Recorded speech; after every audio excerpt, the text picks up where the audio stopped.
할렐루야. 사랑하는 주 예수교회 성도 여러분, 오늘도 주님의 크신 은혜가 우리에게 함께 있는 줄 믿습니다.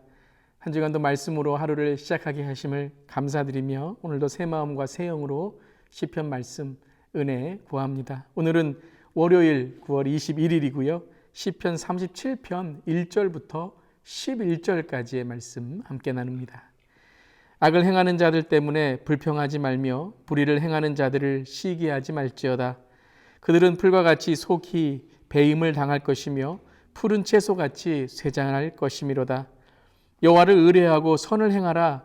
땅에 머무는 동안 그의 성실을 먹을거리로 삼을지어다. 또 여호와를 기뻐하라. 그가 내 마음의 소원을 내게 이루어 주시리로다. 내 길을 여호와께 맡기라. 그를 의지하면 그가 이루시고 내 의를 빛같이 나타내시며 내 공의를 정의의 빛같이 하시리로다. 여호와의 앞에 잠잠하고 참고 기다리라. 자기 길이 형통하며 악한 꾀를 이루는 자 때문에 불평하지 말지어다. 분을 그치고 노를 버리며 불평하지 말라. 오히려 악을 만들 뿐이라. 진실로 악을 행하는 자들은 끊어질 것이나 여호와를 소망하는 자들은 땅을 차지하리로다.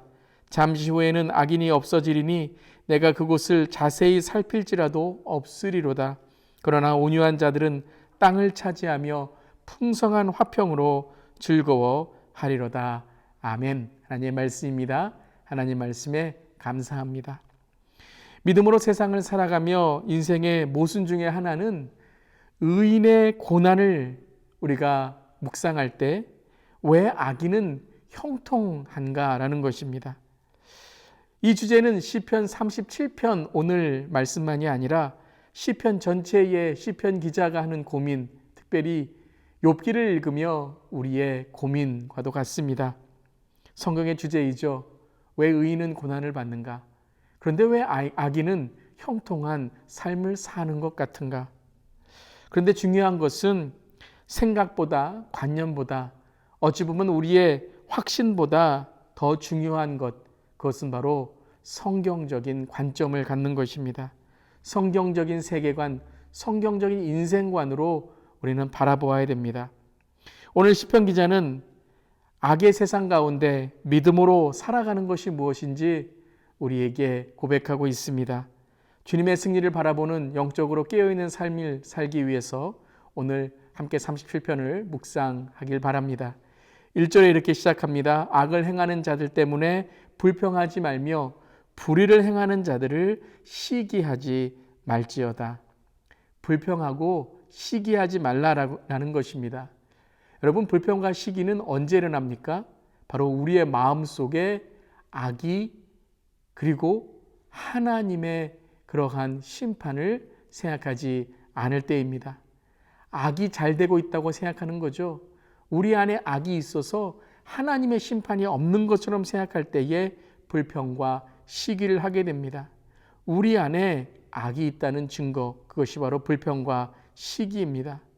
불평과 시기는 세상에 하는 일, 믿음으로 바라보지 못할 때 생기는 것입니다.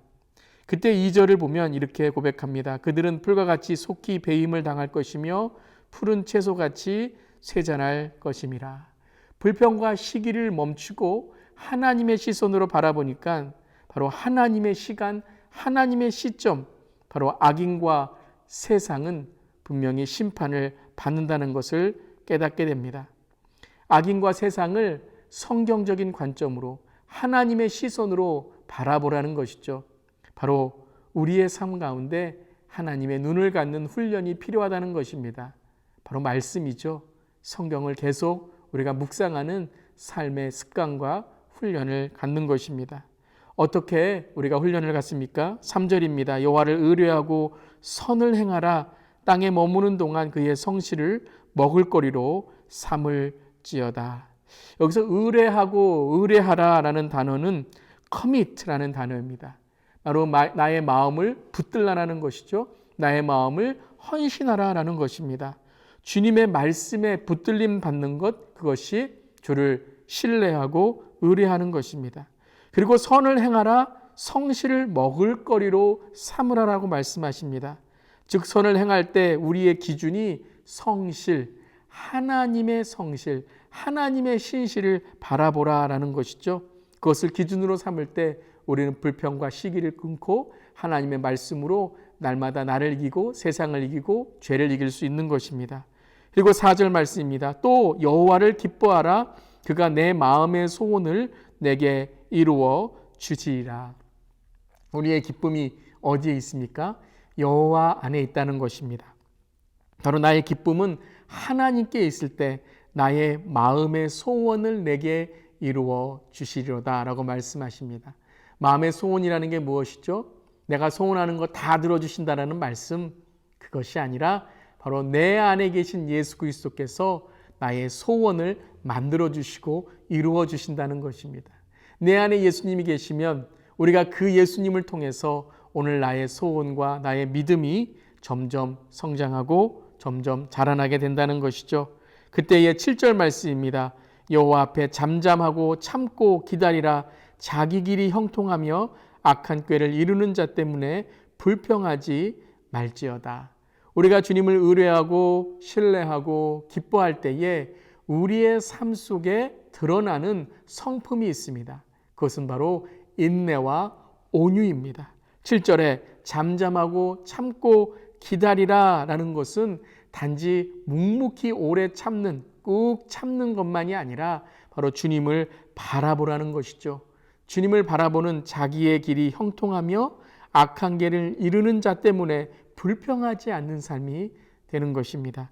사랑하는 성도 여러분, 오늘도 주께서 우리의 소원을 이루어 주시고 그리고 우리의 삶을 하나님께서 인도해 주실 때에 인내하는 삶, 주님을 바라보는 삶이 되시기를 주님의 이름으로 축원합니다. 아멘. 그때에 오늘 6절 말씀에 이렇게 고백합니다. 내 의를 빛과 같이 나타내시며 내 공의를 정의의 빛같이 하시리로다. 우리가 주님을 바라보고 나아갈 때에 우리 안에 계신 예수님께서, 빛 되신 주님께서 우리의 삶을 비추시고 주님의 공의를 나타내신다 약속해 주십니다. 그리고 마지막 11절에 이렇게 고백하죠. 그러나 온유한 자들은 땅을 차지하며 풍성한 화평으로 즐거워하리로다. 우리의 마음에 평화가 이루어진다는 것입니다. 바로 온유를 통해서, 인내를 통해서 우리의 마음속에 불평과 시기를 물리치고 하나님의 화평을 이룰 때에 그 화평을 통해서 우리의 삶에 주님이 이루시는 하나님의 놀라운 능력을 경험하게 되는 것입니다. 기도는 믿음의 시선을 뜨는 것입니다. 주님의 시점으로 바라보는 것이며 믿음의 시간을 살아가는 것입니다. 사랑하는 성도 여러분, 오늘 우리의 눈을, 우리의 시선을 주님께, 우리의 시점을, 우리의 관점을, 어떠한 우리의 삶을 바라보는 우리의 그러한 생각을 주님께 드릴 때에 우리의 시간이 주님의 시간으로 바뀌어질 줄을 믿습니다. 오늘도 믿음으로 승리하는 저와 여러분이 될 때에 악인이 형통하는 것 아닙니다. 악인은 분명히 하나님의 심판 가운데 있습니다. 그때 우리는 주님의 시간을 기다리며 주님께 나아가게 된다면 오늘 하루 하나님께서 이루시는 하나님의 뜻을 어떠한 상황, 어떠한 순간 속에서도 깨닫고 우리는 그 믿음 가운데 승리할 줄을 믿습니다. 여러분, 이런 찬양이 있죠. 주님의 시간에 주의 뜻 이루어지니 기다려. 하루하루 살 동안 주님 인도하시니 주 뜻 이룰 때까지 기다려. 여러분, 이 찬양 잘 아시죠? 주님의 시간에 주의 뜻 이루어지니 기다려. 하루하루 살 동안 주님 인도하시니 주 뜻 이룰 때까지 기다려. 주의 뜻 이루어질 때 우리들의 모든 것 아름답게 변하리. 기다려. 여러분, 기다림은 지루한 작업이 아닙니다. 지루한 우리의 삶의 고난이 아닙니다. 기다림 속에 주님을 바라본다면 그것이 바로 믿음을 만들어 가시는 하나님의 놀라운 능력의 시간인 줄 믿습니다. 오늘도 믿음으로 승리하는 저염 되기를 축원합니다. 아멘. 기도하겠습니다. 주님의 시간을 바라봅니다. 주의 뜻 이루어질 때 우리의 모든 삶이 아름답게 변할 줄 믿습니다. 또한 그 시간, 주님이 다시 오시는 그 마지막 때, 주님이 완성하시는 시간을 바라볼 때 우리는 오늘 믿음으로 이겨나갈 수 있습니다. 주님 그 믿음을 허락하시고 그 시선과 그 시각과 그리고 그 시점과 시간을 통해서 오늘 하루 믿음으로 승리하는 우리 모두에게 하여 주시옵소서. 주님 감사드리며 예수님의 이름으로 기도드립니다. 아멘. 오늘도 말씀 묵상하시며 믿음으로 승리하신 하루 되시길 바랍니다. 기도 제목으로 계속해서 기도하겠습니다.